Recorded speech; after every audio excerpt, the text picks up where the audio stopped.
in Norman has issued a tornado warning for southeastern Payne County and central Oklahoma. Another tornado warning? 7:30 p.m. Central Again? Daylight Time.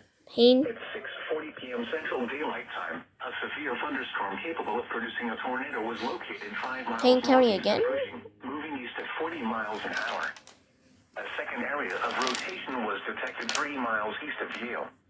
The second rotation has occurred? Golf-ball-size hail. This is a radar-indicated threat rotation. The following effects are expected. Flying debris will be dangerous to those caught without shelter. Mobile homes will be damaged or destroyed. Damage to roofs, windows, and vehicles will occur. Tree damage is likely. Locations impacted include Cushing, Yale, and Key. Take cover now. Move to a storm shelter, safe room, or an interior room on the lowest floor of a sturdy building. Avoid windows. If you are outdoors, in a mobile home, or in a vehicle, move to the closest substantial shelter and protect yourself from flying debris.